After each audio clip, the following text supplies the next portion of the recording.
نحمده ونصلي على رسوله الكريم وعلى آله وأصحابه وبعد فأعوذ بالله من الشيطان الرجيم بسم الله الرحمن الرحيم السلام عليكم ورحمة الله وبركاته رب اشرح لي صدري ويسر لي أمري واحلل عقدة من لساني يفقه قولي ربنا زدنا علما آمين يا رب العالمين.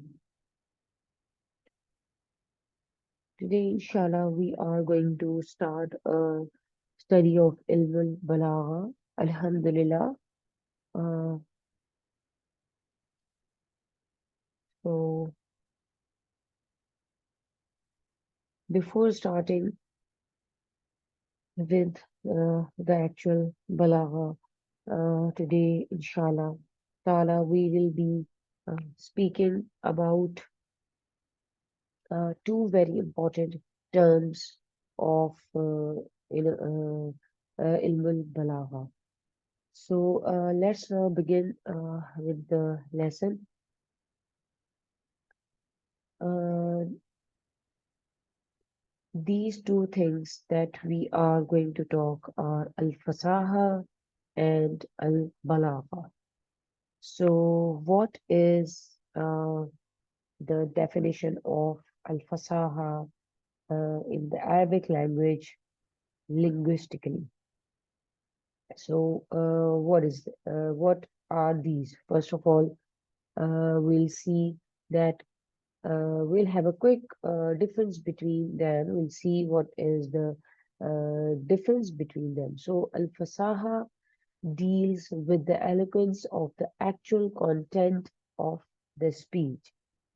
Al-fasaha deals with the eloquence of the actual content of the speech, while balagha is how one conveys that content to others.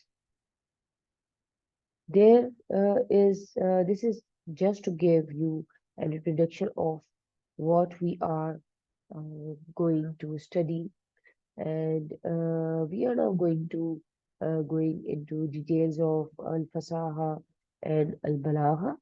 But for a quick difference, uh, as I mentioned here, al-fasaha in Arabic language is the eloquence of the content of the speech. Whatever we are talking, that content, the eloquence of that content is al-fasaha. And balagha is how a person conveys that content to other, right? So, Alhamdulillah.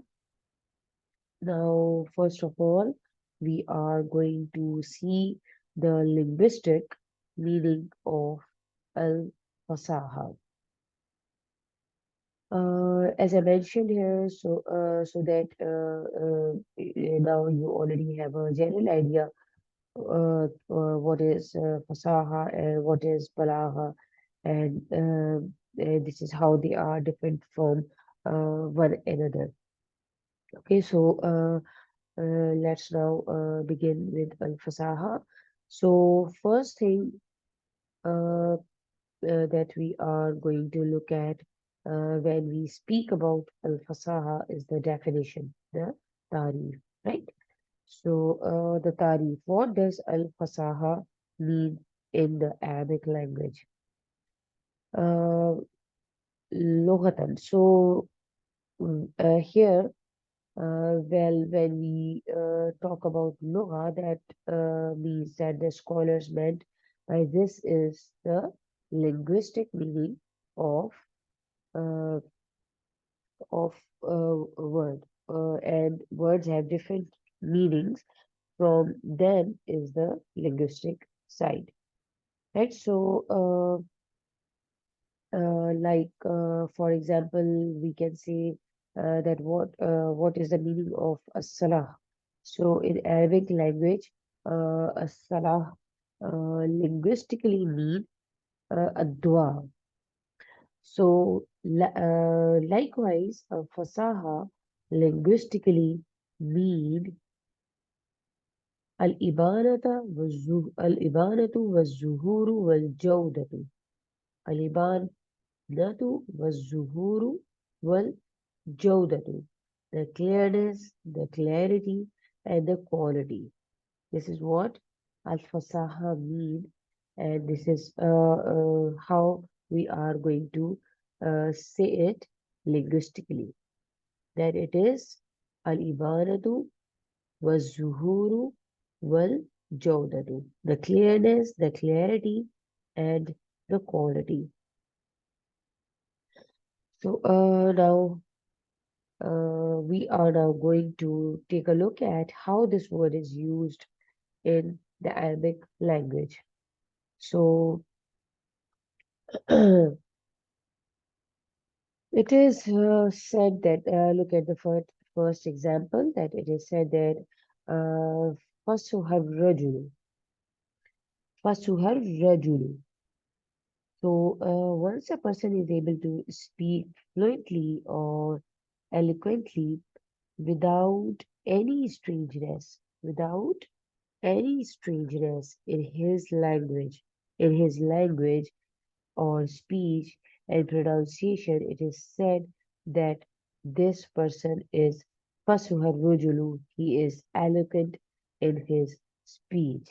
And as I mentioned that al-fasaha meant eloquence, eloquency in the content of the speech. Eloquency in the content of the speech. So here, fasuhar rujulu means that once a person is able to speak fluently or eloquently without any strangeness in his speech or pronunciation, that person is fasuhar rujulu.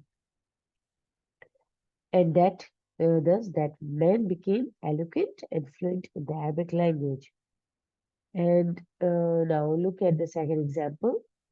Here it is written أفصح الصبي أفصح الصبي في منطقه أفصح الصبي في منطقه. Sabiyu means actually a baby or a child. You can say tifl. So once a child is able to speak clearly in the Arabic language and without doing any mistakes or having a strangeness in his language, now in Arabic language we say that أفصح الصبي في منطقه. So that the baby has now become eloquent in his speech. That means he's like a baby of a 2.5 year old. That then this is, I think, the average age of a baby to become eloquent in his speech. So we can say that أفصح الصبي في منطقه. This is the perfect age when a baby stop using strange words and those words that doesn't mean anything. So now we can let's see how this verb fasuha is used in the Quran. Now this is a verse from Surah Al-Qasas in which Prophet Musa alayhi salam said, وَأَخِي هَارُونُ هُوَ أَفْصَحُ مِنِّي لِسَانًا وَأَخِي هَارُونُ هُوَ أَفْصَحُ مِنِّي لِسَانًا. And my brother Harun, he is more eloquent in his speech than me. Because this is, you can see this is Ism Tafdeel. This is Ism Tafdeel. So Prophet Musa alayhi salam is saying that my brother Harun, he is more eloquent in his speech than me. So this is how the word fasuha, fasaha, or afsaha, afsahu, they are used in the Arabic language or Arabic lugha. So, uh, For a word, we know that this is how we are going to use fasuha in the Arabic language, and this is how it has been used. Alhamdulillah. So also from the word fasaha is the word fusha. Fusha, and many of you must have heard this word fusha, which means proper Arabic that was spoken in the time of Messenger Prophet Sallallahu Alaihi Wasallam. And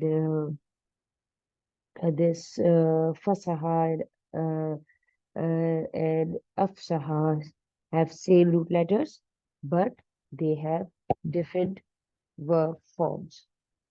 So now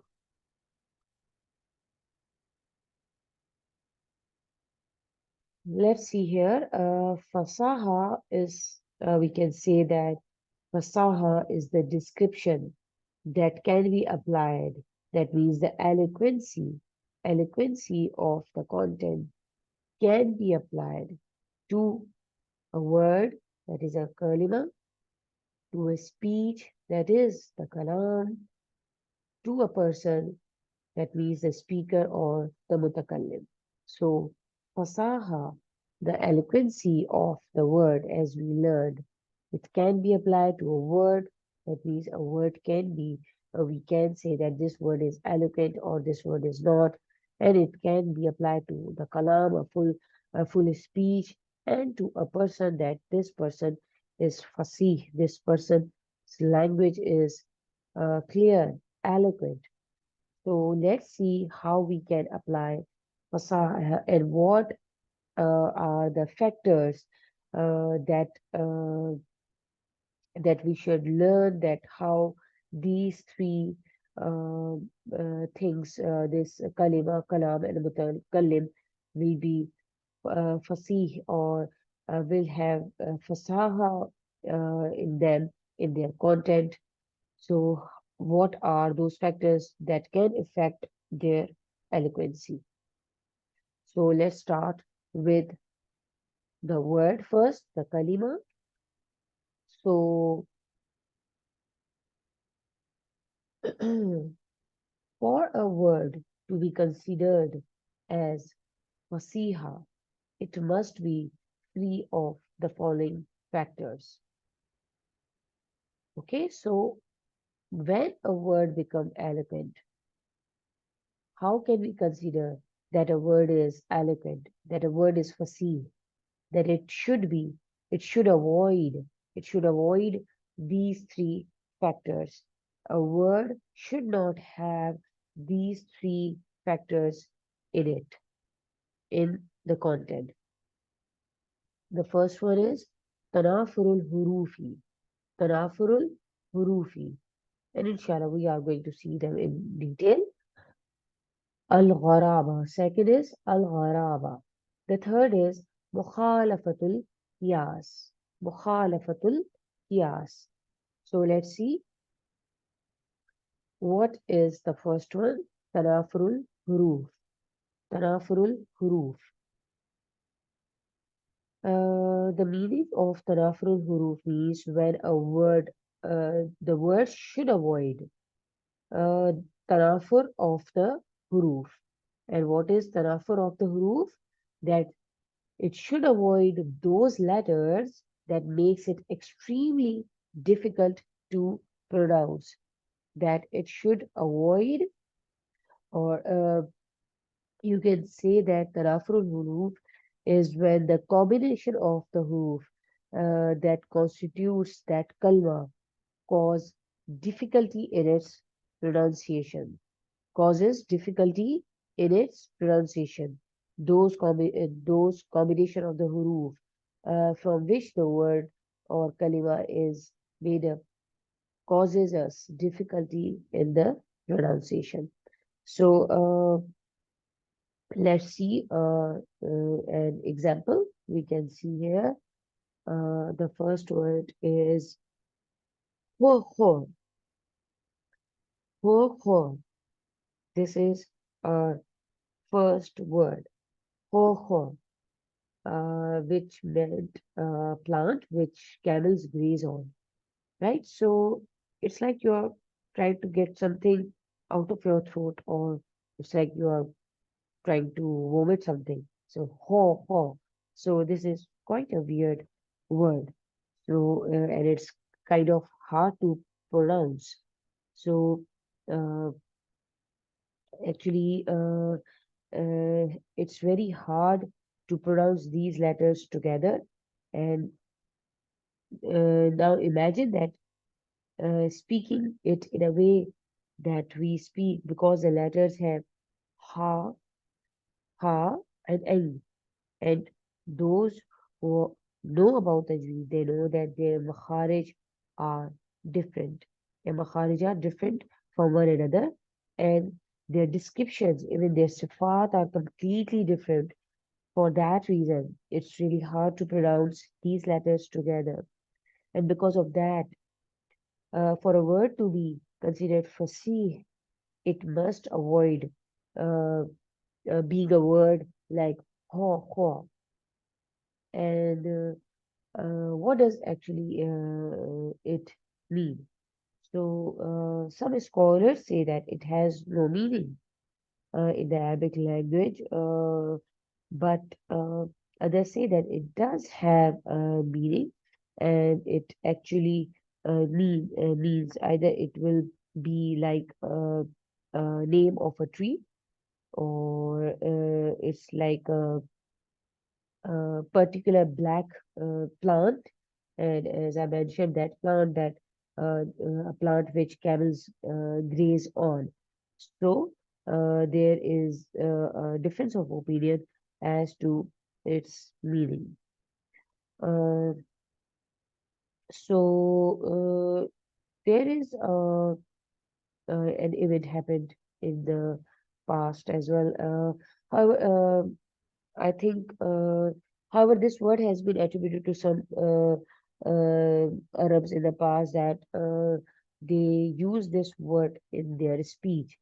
Okay, and one time a man was asked about his camel. As I mentioned, that mostly the scholars say that this its meaning is a plant which camels graze on. So it was said that once a man was asked about his camel, that Aina Raka, where is your camel? Then the man responded, Taraktuha tar al تركتها ترأل خا means I left it to graze on the ha. So this shows that this word was used in the past, and however, although it was used because of its extremely difficulty in pronunciation, this word is not considered to be fasih. So we learn that words can be used in the Arabic language. However, it doesn't necessarily mean that that word is fasih. And ho is from those words. So this is quite a weird word. Another word is, you can see, mustashzarat. Mustashzarat. So this mustasdarat means high, or means high or raised. And it is also, you can see that it's quite very difficult to pronounce. And some scholars are of the opinion that it also has no meaning, while others say that it does have a meaning, and it means murtafa'at, murtafa'at, and that is something that is high or raised or long. And uh, we had a line of poetry from Ibrul case. You might have heard of his name, that who was among those poets whose poems were hanged on the Kaaba before Islam in the time of Jahiliyyah. and those were called mu'allaqat. Some says that they are 10, some says they are 7 mu'allaqat, and some says that they are 4. Uh, but Imrul Qais was one of those poets whose poems were hung on the Kaaba, and he used this word mustashzarat in his poem. And even some say that Abu Talib, the uncle of Holy Prophet Sallallahu Alaihi Wasallam, had a poetry called Al-Lamia. Al-Lamia. That means poetry in which each bed of the poetry added in lam. That is why it was called Al-Lamia.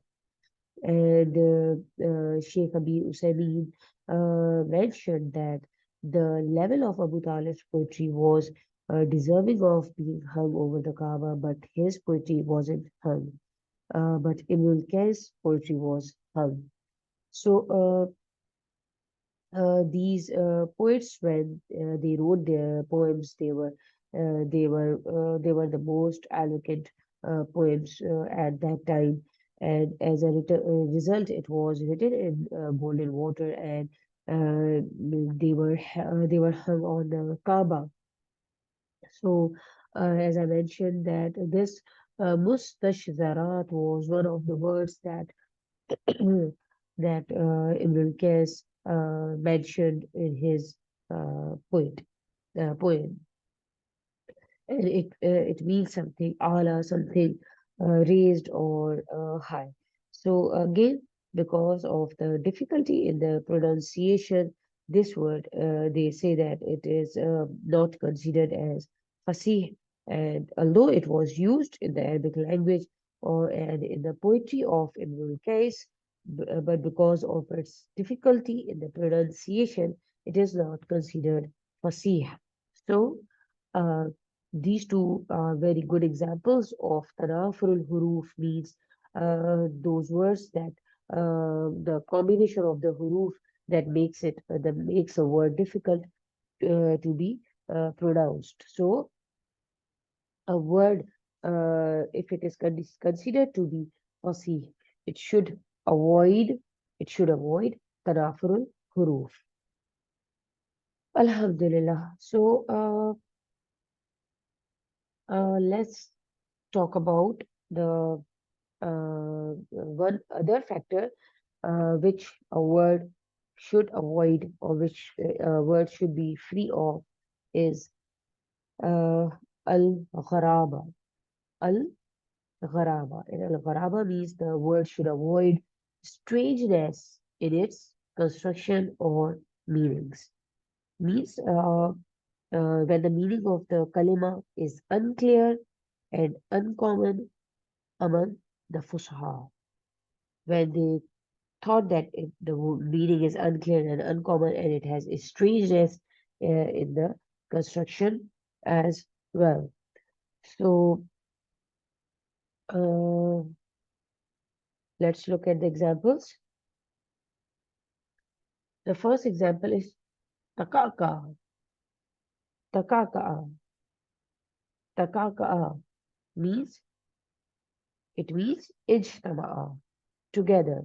As I told you, in Tanafur huruf, these words were used in the old times, uh, but because they were very extremely difficult to pronounce, they were not considered as fasih. So just like that, these words were also used in the Arabic language, but because of their weirdness, the people they didn't like them to be used. So takaka means to get together.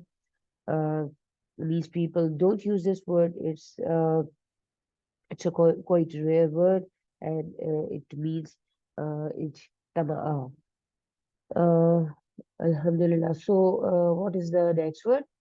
Ifranqa'a. Ifranqa'a. It means ibta'ada Ibta'ada means to move away from, to move away from. And uh, because of this strangeness in this word, which means to move away from, if ranqa'a,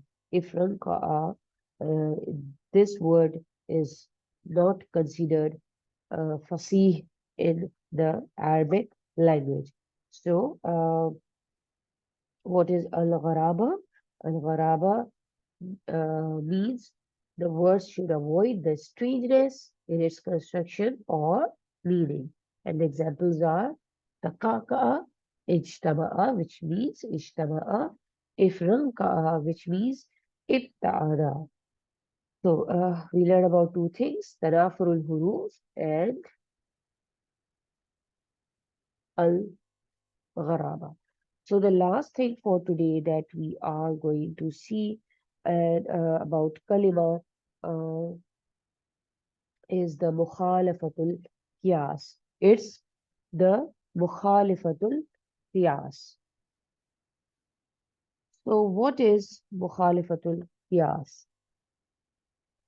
The word must avoid constructions that oppose established surf forms. That oppose the established surf forms. Means when the construction of the kalima contradicts the laws of surf.